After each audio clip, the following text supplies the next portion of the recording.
اللهم صل على سيدنا محمد وعلى آل سيدنا محمد كما صليت على إبراهيم وعلى آل إبراهيم إنك حميد مجيد اللهم ألهمنا مراشد أمورنا وأعذنا من شرور أنفسنا. In the end of the fourth juz of the Quran Kareem, Allah Tabarak Ta'ala has made indication to two fitans that this ummah will see, both of which are extremely hard, but if man manages to pass by these two, Allah Tabarak Ta'ala will make many others very easy. The first is what Allah's Nabi Sallallahu Alaihi Wasallam said, وَفِتْنَةُ أُمَّتِي الْمَالِ, that you will be tested a lot in wealth. We spoke about haram wealth, halal wealth, where you earn it, where you spend it. We spoke about that wealth which is not yours, but you think it's yours, and you want to get it because the government allows it. You won a lottery, such a huge amount of money. But then someone says to you, they might say it's yours, but it's not yours. Allah said, no. Inheritance, you got a certain portion in it. What's more than that is not yours. Even if the government is ready to give it to you, you know you can fight it in court, you'll get a huge amount. But for me and you in this world, the test is not can you make money. The test is can you live with pure money. When little money comes, it's very easy, this exam. When lot money comes, that's when it gets hard. The second fitna is what is known as the fitna of woman. Now normally when we speak of the fitna of woman, the test of woman, we only think about that auntie who's outside, wearing no clothing. When she walks past, I must look down. We will also be tested with her, and we are being tested. One poet said so beautifully, he said, Be-pardagi, that woman taking out their parda, nowadays taking out all their clothes. He said it has made the exam for the mind, it has made the exam for the eye, for the heart. He said, Aanko ne shuru kar diya. First my eyes started looking, ab dil ku satana. Now it's troubling my heart so much. So that imtihan is that imtihan, and whoever will pass that is the saint of the era. That a pretty face comes in front, he wants to look, in the love of Allah he doesn't look. That imtihan is on its place. But the fitna of woman is not only with that woman. The fitna of woman is like how we mentioned the other day. Nabi Sallallahu Alaihi Wasallam spoke of a father who got daughters. There he also used that word fitna. He said that person whose imtihan Allah takes with daughters. That you got one girl, then you got a second girl, a boy is not coming, then it's a third girl. Now I must look after 3 girls, 4 girls, then I must get them married. That little meher that will come will go to the girl, not going to get anything for me. Now another man will take away all my effort. That's how the Arabs viewed it on the past. That a daughter is a burden. Nabi Sallallahu Alaihi Wasallam said, whose exam is taken with daughters, and he looks after them in love. And he grows them up and he gets them married. And he knows I'm going to get nothing out of this. He says they will save him from the fire of Jahannam. So that exam. Then comes the exam in our wife. There's a fitna there. The word fitna in Arabic doesn't mean evil. The word fitna means the test. The word fitan is used in the Arabic language sometimes when gold is put in fire. Then the dirt separates and the pure part stays one side. That is called fitna. That the test is taking place. Who is real gold and who only looks like gold. But in this verse, Allah Tabarak Ta'ala speaks about when the test comes to its height. The test comes to its height when the woman in your house is now not playing her game. Now the husband and wife are not hugging and kissing anymore. They're fighting now. They're arguing. Now they're not compatible anymore. Now it's a huge exam at that time. It is called the exam that you're on the brink of divorce. So unique Islam is. There's no word in the world that can explain the amount of mercy Islam has taught to the world. Whether they want to call Islam a terrorist religion, it is the only religion that would say a word like this. Nabi Sallallahu Alaihi Wasallam said, وَإِذَا قَتَلْتُمْ فَأَحْسِنُوا الْقِتْلَةِ. You'll never hear this in any army. That even when you go in the path of Allah for what is known as jihad, and jihad has laws and you can't attack anyone. He said when soldier comes face to face with soldier, he said even when you kill in a humane manner. Even when you kill in a humane manner. He said there is no mutilation, there is no cutting of the body parts. When you are going through, there is no attacking a woman, there is no attacking a child. That man who's in the monastery, leave him to be in his ibadah. There is no cutting of trees for no reason. That amount of no. Then Nabi sallallahu alaihi wasallam said, وَإِذَا ذَبَحْتُمْ فَأَحْسِنُوا الذِّبْحَ. When you slaughtering an animal, whether it's qurbani, whether it's out, he said, be humane in slaughtering also. He taught how a man must make sure the knife is sharp, so that the animal doesn't have to feel the pain of being cut. It's just one slit. Immediately the vein is hit. Once this vein is hit, then the animal falls into a state of unconscious. In that state of unconscious, even if you see it kicking, and kicking is good, the more it kicks, the more the blood pushes out blood. The more blood comes out, the more pure the blood, the meat becomes. When this thing is cut, the animal feels no pain at all. The most humane method of slaughter is to hit here. With a sharp knife, you cut the animal. In 1 second, the animal is in a deep sleep. It feels nothing of pain, it feels nothing of burn, and it pushes out the blood. He said, when you are slaughtering, be humane. He thought one animal must not see the other animal. The animal must not look at the knife. The animal must not be given fear. You don't push water down the mouth of the animal, leave it normal, and so fast the cut must come. Similarly, when talaq comes, Islam would teach this. Islam would teach. When talaq comes, that's the time where you find the best of the best, like how we mentioned yesterday, inheritance, so many fail. When it comes to talaq, so many fail. Had talaq been haram, Islam would have mentioned it haram. Nabi sallallahu alaihi wasallam would not have allowed one sahabi to give talaq. But talaq was not haram. Talaq was understood that there will be certain times where man and woman are just not compatible.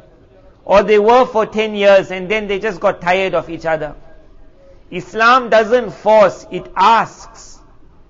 Nabi sallallahu alaihi wasallam said it is halal, but Almighty Allah doesn't like it. It is halal, but it asks that try to stay together. For the sake of the children, try to stay together. But if a time comes that you have to separate, what a sentence Islam used. Oh, tasrihum bi ihsan. Imsakum bi ma'rufin. Either you keep her nicely or you let her go nicely. Either you keep her nicely or you let her go nicely. This word, keep her nicely or let her go, is a unique exam. Now there's no love in that house. You're not feeling it anymore. She upset you, you upset her.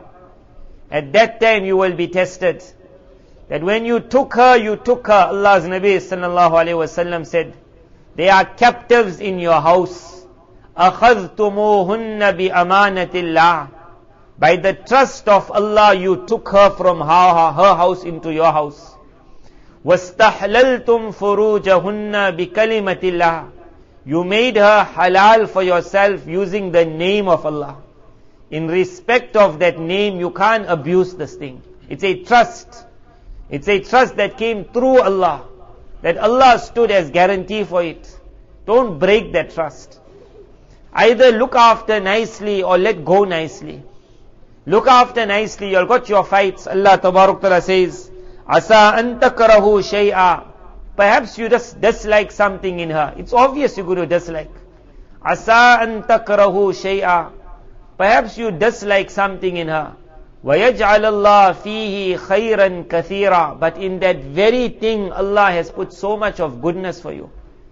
Forget all the other things. Sometimes look, why am I upset with my wife? And then put it down on paper, what's really wrong with her? And on the other side, write positives. And play that game with yourself if you got a major war. Small children like to play positive, negative. You give me a name, what car starts with this name, what shop starts, so you write positive, negative. How many positives are in the woman in my house? In that wife? Does she make breakfast? Tick. Does she make lunch? Tick. Does she cook nicely? Tick.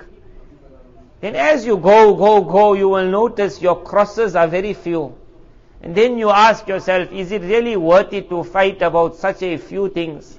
When my Allah said, Asa an takrahu shay'a, that forget the positives. Let's focus on the negatives. My Allah said, perhaps you dislike something in her, that's the negative, the cross. وَيَجْعَلَ اللَّهِ فِيهِ خَيْرًا كَثِيرًا. And in that very negative, your Allah has put a lot of good in it.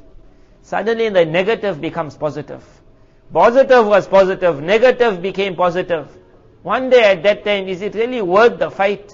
My child is crying, my daughter is crying. Just because me, I'm not ready to say, let the fight drop. Either keep her nicely, it's an exam. To be able to go through this world where marriage has collapsed in the whole world, Islam has kept it. It's an exam to remain married. It's an exam to remain chaste, to remain pure, to remain faithful to your wife. For her to remain faithful to you, it's an exam. To make her smile every day, to fulfill her wish which is halal, to clothe her nicely. Allah's Nabi Sallallahu Alaihi Wasallam said, after you took the name of Allah, you got rights over her, she got rights over you. Your right over her is that she must not betray you. Number one, she must not betray you. Number two, when you ask her for something permissible, she must not disobey you. That's your right. But errors, she's going to make lot errors. She's going to be late sometimes. You're going to be hooting outside, hooting. She'll take 10 minutes extra. She'll be like that. That's her nature. But a donkey is called a donkey because it's stubborn. That's why it's called a donkey. But you'll understand there is no farmer who says, I can do without my donkey. That donkey does the work. Many a time that man becomes so upset, you say, you like a donkey.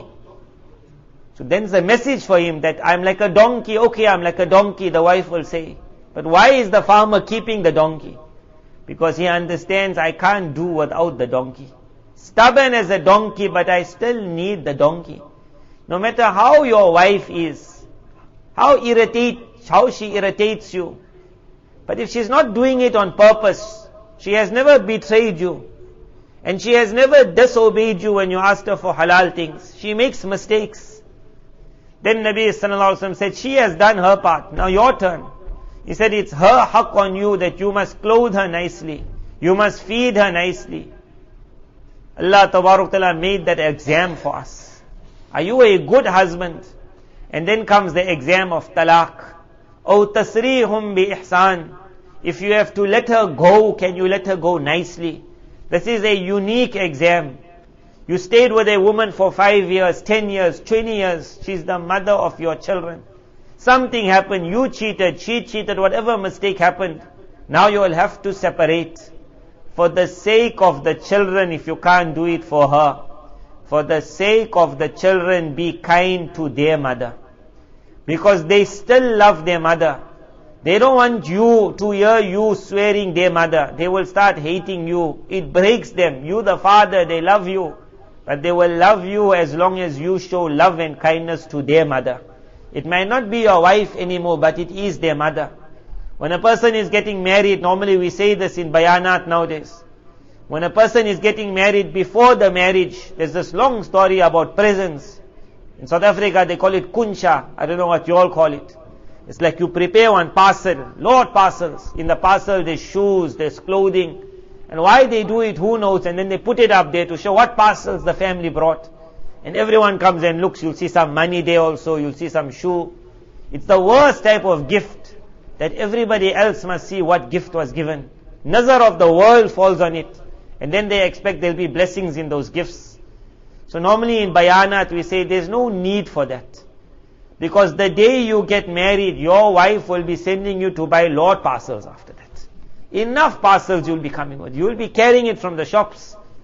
Before marriage, there's no need for all that. However, after talaq, there is a need for that. After talaq, that woman now got no one who's going to buy groceries for her. Until she gets married, which may never happen. The day you divorced her, she got one worry. That now, Allah Tabarak Ta'ala said, when you divorce her, وَمَتِّعُوهُنَّ, let her go with something also. Among Sahaba radiallahu anh, it was famous. They would divorce a woman and they would say, take this, and a huge amount they would give her. Huge amount. If you ever have to go through divorce, may Allah save us all. But that man who could be nice in divorce also. and who can say to the woman that I lived with you how long I lived. It never worked. But as long as you now don't have somebody else to look after you, I'm not going to be stingy. My Allah gave me, from what He gave me, a certain amount I will definitely give you. I don't have to give you how much I gave you in the past, but I don't have to cut my kindness to you completely. In the end of the day, you might be the mother of my children. And even if I got no child from you, I spent many days from you.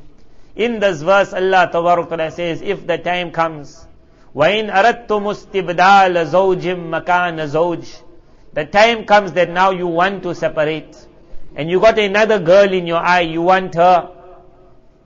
Then at that time, certain people had this, and up till today, you'll get something called meher when you're getting married. They'll say, how much is the meher? They'll say, so many gold bangles. Then you ask the person, where's the gold bangles? He'll say, it's by my mother in Pakistan. It's somewhere in Bangladesh. Islam will say, you can't do a thing like that. Give the girl. The man will say, no, my mother will keep it. That is not permissible. The girl must get it. The reason why the mother keeps it is if ever divorce takes place, then you're not getting it. So Allah Ta'ala said, أَتَأْخُذُونَهُ وَكَيْفَ تَأْخُذُونَهُ. You had given her a huge amount before this, and now you want to take it back. Allah Ta'ala says, how can you take it back? وَقَدْ أَفْضَى بَعْضُكُمْ إِلَى بَعْضٍ. You already used her. You already benefited from her. وَأَخَذْنَ مِنْكُمْ مِيثَاقًا غَلِيظًا. At the beginning of the nikah, she had taken from you a very heavy qasam. That qasam which you made was when you got married, the name of Allah was taken. That was what that khutbah was. That was a huge qasam. That qasam was, I'm going to give you this amount. But in today's time, when the fitna of wealth comes, and the fitna of women, especially in the times of divorce, we find after divorce there's swearing. Islam said when you slaughter, also slaughter nicely. If divorce has to take place, it must take place nicely. It must take place with du'as from both sides. It must take place with well-wishing from both sides. It must take place that if another man asks me, how was she? I will say, I couldn't get along, but in the end of the day, I think I was the problem, not her. But today's time when divorce takes place, the boy makes sure the girl never gets married again. She makes sure he never gets married. It's only revenge. Islam does not want this. May Allah Ta'ala save us from the test of wealth, that we do not fail there. And in the test of women, with our daughters, with our wives, with our sisters, with our mothers, we do not fail there. May Allah Ta'ala let us pass every exam. Wa akhiru da'wana.